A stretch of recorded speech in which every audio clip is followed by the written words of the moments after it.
द्वारा चलाए गए अभियान का स्वागत है। वास्तव में यह सराहनीय पहल है। आपके द्वारा पूछे गए सभी प्रश्नों का मैं बारी बारी से उत्तर दूंगा। जो आपने मुझे जो प्रश्न भेजे हैं उसका सर्वप्रथम परिचय। मैं शरद काश्यप विगत 44 वर्षों से नागपुर में निवास कर रहा हूँ। वैसे मूलतः मैं मनियाखेड़ी हरदा का निवासी हूँ यहाँ पर, परंतु अब यहाँ नागपुर में स्थायी रूप से रहना शुरू कर दिया। यहीं हम स्थायी हो गए हैं। सन 1976 में नागपुर आया था। यहाँ पर MSCB महाराष्ट्र राज्य विद्युत मंडल में नौकरी की शुरुआत की। सन 2014 में सेवानिवृत्ति हो गई। इस दौरान MSCB में विभिन्न पदों पर कार्य करते हुए राष्ट्र सेवा का कार्य किया। वर्तमान में मैं यहाँ विदर्भ इकाई अध्यक्ष के रूप में समाज सेवा कर रहा हूँ।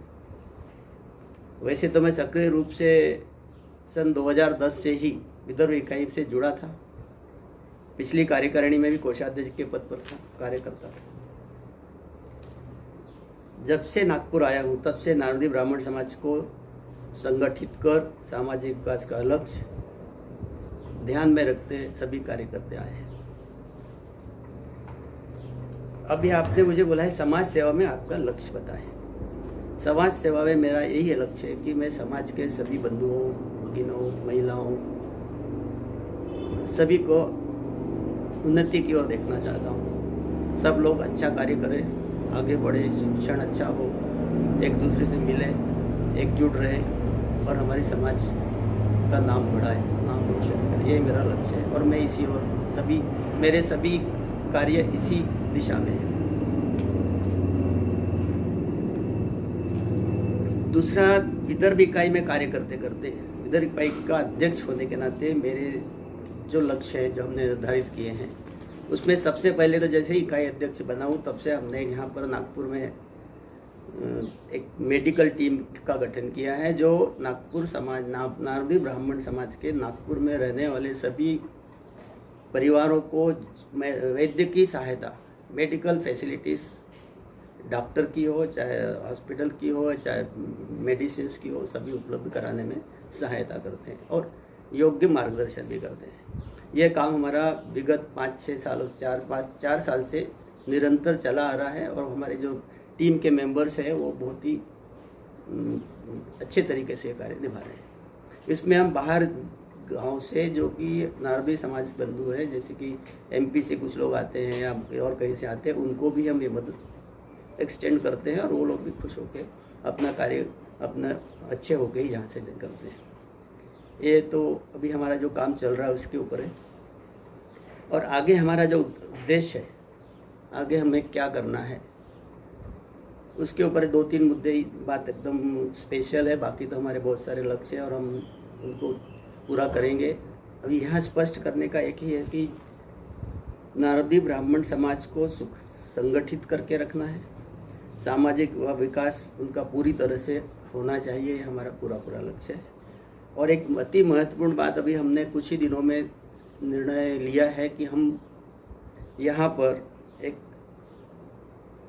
आपदा कोष का निर्माण करेंगे, आपदा कोष जमा करेंगे, आपदा कोष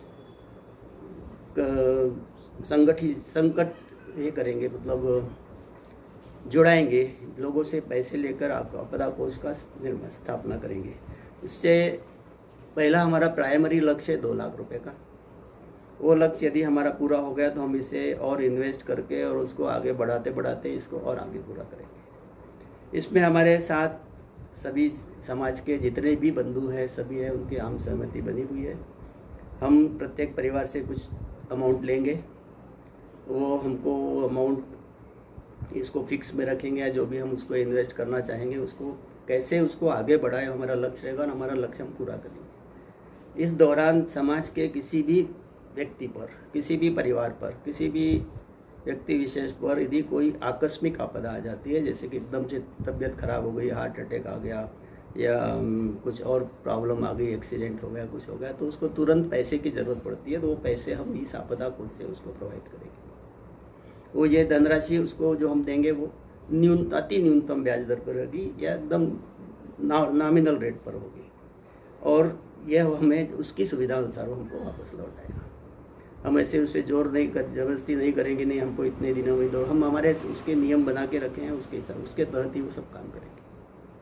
और यह समझो किसी को ज़रूरत नहीं है तो हम किसी को आकस्मिक कुछ खर्च आ गया है, भले ही आपदा नहीं है लेकिन खर्च आ गया है, एडमिशन कराना है, फीस भरना है बच्चों की, या कुछ करना है, अचानक 2-3 दिन के अंदर ही उसको पैसे की ज़रूरत है, तो कहाँ से लाएगा? तो हम आपदा कोष से उसको देंगे, वो हमें उसको उसकी व्यवस्था होने के बाद हमें वापस लौटाएगा। ये हमारा पहला लक्ष्य है। दूसरा लक्ष्य है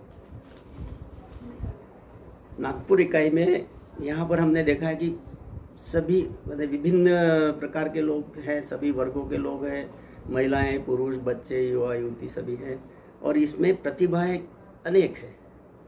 प्रतिभाओं की कहीं आप तुलना नहीं कर सकते। यहाँ पर प्रतिभा के धनी बहुत लोग हैं, जिसमें मुख्यतः संगीत है, फिर खेल में बहुत सारे लोग हैं, क्रिकेट, चेस, बैडमिंटन, हॉकी, और अन्य क्षेत्र ड्राइंग है, क्राफ्ट है, कंप्यूटर है, और भी अन्य जो उनके क्षेत्र में उनको प्रतिभा उन्होंने उनको जो मिली है, स्पेशलिटी मिली है, वो उसको आगे बढ़ाना, उनका सम्मान करना, उनको आगे मार्गदर्शन देना। हमारे पास कोच भी उपलब्ध है, हमारे पास चेस के एकदम नेशनल लेवल के कोच है, हॉकी के नेशनल लेवल के कोच है, और भी अन्य काफ़ी लोग हैं जो उसको मदद कर सकते हैं। तो उनका पूरी सबकी सहायता लेके एक संगठित रूप से हमारी सभी प्रतिभाओं को आगे बढ़ाने का हमारा लक्ष्य है। तीसरा हमारा लक्ष्य है नागपुर इकाई के लिए भवन निर्माण हेतु गवर्नमेंट ऑफ महाराष्ट्र से, नागपुर म्यूनिसिपल कॉरपोरेशन से, नागपुर इम्प्रूवमेंट ट्रस्ट से जगह प्लाट का आवंटन कराना। यदि हमको वो सस्ते दामों में कुछ गवर्नमेंट रेट से मिल जाता है तो हम उस पर हमारे नागपुर इकाई का भवन निर्माण शीघ्रातिशीघ्र पूरा करेंगे। अभी फ़िलहाल में हमारी जो योजना चल रही है नर्मदा परिवार योजना, हमने उसका नाम दिया है। उसमें जैसे कि हम हर साल वार्षिक उत्सव करते हैं, तो वार्षिक उत्सव में दाल बाटी चूरमा का हमारा हमेशा हर साल वही फिक्स है, वही बनता है, और सभी लोग बड़े चाव से उसको खाते हैं, और बाकी सभी सांस्कृतिक कार्यक्रम होते हैं। यह सांस्कृतिक कार्यक्रम का आयोजन सब मिलजुल कर, उसका खर्च जो होता है मिलजुल कर उठाते हैं, तो हमें पर हेड 200 से 250 रुपये इसका खर्च आता है। अब हर साल हर व्यक्ति को जो इसमें सम्मिलित होना चाहता है उसको उतना खर्च करना पड़ता है। इसको ढंग से व्यवस्थित तरीके से करने के लिए हमने एक योजना बनाई है जिसका नाम हमने दिया नर्मदा परिवार योजना। इस योजना के तहत हम प्रत्येक व्यक्ति से एक मुश्त 100 रुपये ले रहे हैं। 100 रुपये में हम उसको अगले 3 साल तक 3 बार 3 टाइम्स आपको वार्षिक उत्सव 3 बार वो अटेंड कर सकता है, उसको निःशुल्क रहेगा। एक बार 100 रुपये दे दिए, उसके बाद उसको पैसे नहीं देना है, और he is invitee of all the functions.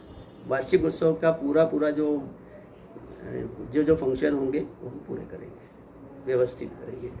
एक योजना एक साल तो हमारा अच्छे से हो ही गया है, अब दूसरा साल अभी दिसंबर में ड्यू है। यदि कोरोना महामारी के संकट से हम उबर गए और यदि हम कर पाए तो दिसंबर में या जनवरी में हम दूसरा करेंगे, उसके बाद अगले साल तीसरा करेंगे। ये हमारी अभी की परियोजना है। उसके बाद मेडिकल टीम के बारे में हमने आपको बता दिया। इसके बाद अभी आपने मुझे बोला है जब से समाज से जुड़े तब से क्या योजनाएं थी और अभी क्या है। जब से मैं समाज से जुड़ा तब से नागपुर समाज में विष्णु सहस्त्रनाम का पाठ, महिलाओं का रामायण का सुंदरकांड का पाठ होते रहा, हर महीने होता है। सब लोग मिलते हैं और सब अच्छे से फंक्शन होता है और सब लोग एकजुट होकर सब कार्य अच्छे से निभाते हैं, यही है। और इसी को थोड़ा और आगे बढ़ाना है, संगठित होना है, तो और भी रूपरेखा है हमारे पास, हम उसको आगे बढ़ाने की हमें योजनाएं हैं। आपने मुझे पूछा है अंतिम पंक्ति के स्वजन को मुख्य धारा में जोड़ने के लिए अंतिम छोर तक कौन से प्रयास किए जा सकते हैं। भाई साहब, आपको मैं बता दूं, इसका उत्तर यह है कि हमारे पास अंतिम पंक्ति वाला कोई व्यक्ति यहाँ नहीं है। सभी व्यक्ति जो नागवी ब्राह्मण समाज उधर इकाई से जुड़ा है वह अग्रिम पंक्ति में ही है। इसलिए यह प्रश्न हमारे इकाई के लिए मायने नहीं रखता है। फिर भी यदि समझो कोई अंतिम छोर तक किसी व्यक्ति को अपने साथ जोड़ना है तो हमको पूरी उसको अपने बारे में, समाज के बारे में उसको बताना है, समाज में रहना, संगठित रहना, समाज उसको क्या कर सकती है, वो समाज के साथ करता है। फिर भी यदि समझो कोई अंतिम छोर तक किसी व्यक्ति को अपने साथ जोड़ना है तो हमको पूरी उसको अपने बारे में, समाज के बारे में उसको बताना है, समाज में रहना, संगठित रहना, समाज उसको क्या कर सकती है, वो समाज के साथ मिलजुल के कितना आगे बढ़ सकता है, उसको एंकरेज करना, ये हमारा कार्य रहेगा। वो हम समझो ऐसी परिस्थिति आई तो वो भी करेंगे। आपने पूछा है वर्तमान चुनावी दौर में आप अपनी भूमिका कैसे देखते हैं। वर्तमान चुनावी दौर, यदि महासभा के बारे में आप पूछ रहे हैं तो महासभा में अध्यक्ष का चुनाव होना अभी 16 अक्टूबर से 18 अक्टूबर के बाद कुछ तो भी तय होना है। तो हमारी भूमिका तो मतदाता सदस्य के रूप में इकाई अध्यक्ष है तो उसी रूप में होगी, और हमारी उसकी भूमिका को हम बड़ी सरल तरीके से और अच्छे व्यक्ति को हम चुनने का प्रयास करेंगे। परंतु मेरा खुद का मानना यह है कि यदि महासभा अध्यक्ष का चुनाव सर्वानुमति से, सर्वसम्मति से होता है तो ये ज़्यादा अच्छा रहेगा, क्योंकि अभी तक जो चुनाव हुए उसमें, पिछले चुनाव में भी मैं महोदय जी के चुनाव का, पिछले कार्यकारिणी का जो हुआ था उसमें मैं वोटिंग के लिए गया था। इसके पहले जो चुनाव हुए हैं बहुत सारे सर्वसम्मति से हुए और वो सब अच्छे हुए हैं। तो इसलिए अभी इसको मतदाता सदस्य के रूप में हमें देखना है। आपके नज़रिए से महासभा अध्यक्ष कैसा होना चाहिए, आपका प्रश्न है। मेरे नज़रिए से महासभा अध्यक्ष मिलनसार और सभी प्रकार से हमारे समाज के बंधु बांधवों की बातों को सुने, समझे और उन्हें योग्य मार्गदर्शन दे, वैसा ही चाहिए। और सौभाग्य से आज तक जो हमें महासभा अध्यक्ष मिले हैं सब ऐसे ही थे और सभी ने अपना उत्कृष्ट कार्य किया है। कई लोगों ने 2-2 टर्म पूरी की है। आज भी हम उनका नाम लेते हैं और हम उनको आदर्श करते हैं, सभी हमारे लिए आदरणीय है।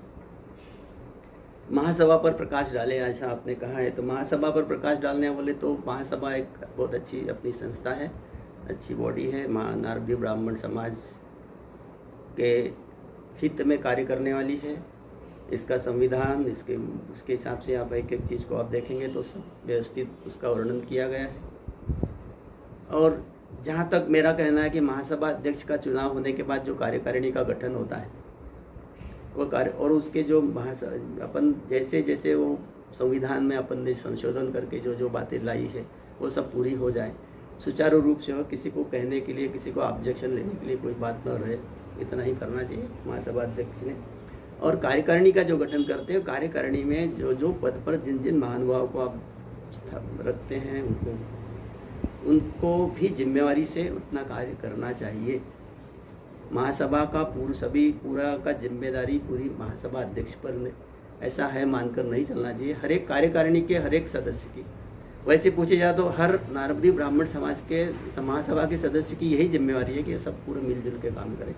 पर जिनको जो जिम्मेवारी दी है संगठन की और अन्य समाज हित में कार्य करने की, वो उन्होंने पूरी निष्ठा से और पूरे विवेक से करना चाहिए, ये मेरा कहना है।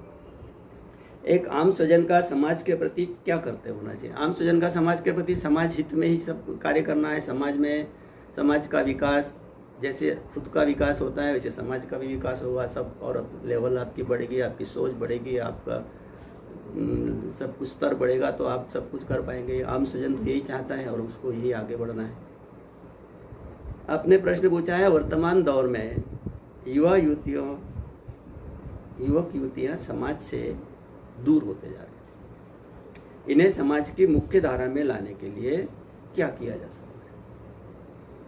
इसका जवाब मेरे पास यही है कि मैं ये बात नहीं मानता कि हमारे वर्तमान में युवक युवतियाँ समाज से दूर होते जा रहे हैं। एक्चुअली क्या है, इसमें हमारी ही गलती है कि हम उन लोगों को प्रॉपर रोल नहीं दे रहे।